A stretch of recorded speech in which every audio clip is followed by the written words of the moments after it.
Hi folks, Mark with Warp and Woolens coming to you from Cody, Wyoming for the 2023 Cowboy Yarn Crawl. And we're visiting at Cody's hometown yarn shop, Wyoming Yarn and Fiber, and I'm here with owner Krista. Krista, how has the yarn crawl gone for you this year? It's been fabulous. This is my first year participating in the yarn crawl because my shop just opened in the middle of last summer. So this year has been so fabulous to get to meet people from all across the state, and actually yarn crawlers even from all across the country. We've had people from the East Coast, Colorado, all over the place. So it's been a really fun opportunity to interact with all kinds of customers.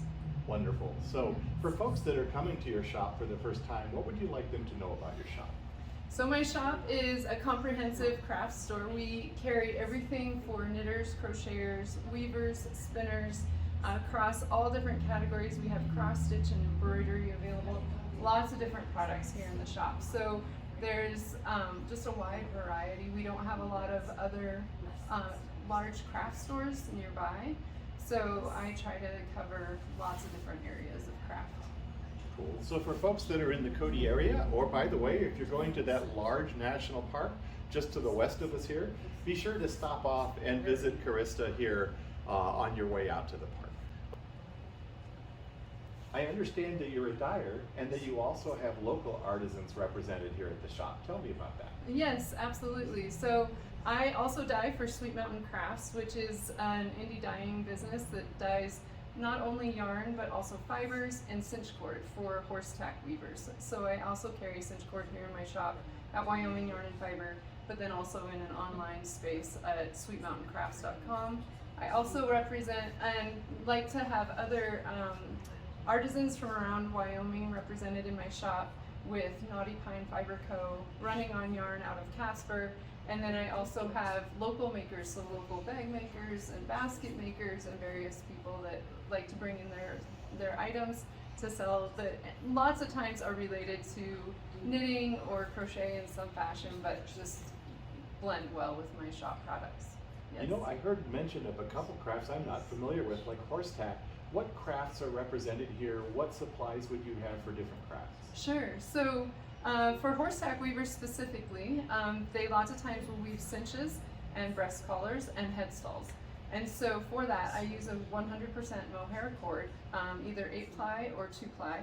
It's an itchy cord. You'd never want to wear it. You'd never want to knit with it and wear it as a person. We wouldn't want to wear it next to skin, but it's fabulous for horses because it's an all-natural product. So the horses wear it well, and it's less abrasive on the horses. So I carry all kinds of hand-dyed cords for that, and then also some supplies, some hardware supplies for those things. But as I said, I carry across lots of different crafts even beyond that. So macrame, which the cinch cord can actually cross over into macrame, although I do carry cotton cord as well for macrame.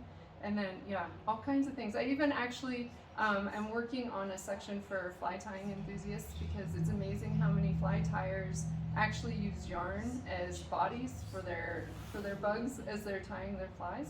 So I also feature some products here in the shop specifically for fly tying. So for folks that are following Nancy Bates knitting the national parks, of course Yellowstone is one of the featured hats. And Krista, tell us about your hat and the special surprise you have for folks that would like to knit that one. Sure.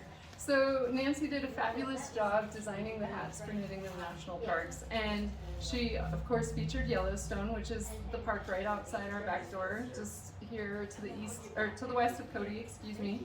And so we have featured here at Wyoming Yarn and Fiber my own hand-dyed kit that goes with the Yellowstone beanie. So the kit includes all the colors that you see in the quantity you need to finish the hat, as well as Nancy's label that she has made with the Yellowstone logo on there, that you can put on the hat to just make it a special finished item. So this is unique to this shop and this location in that it is hand-dyed by me and just right next to Yellowstone.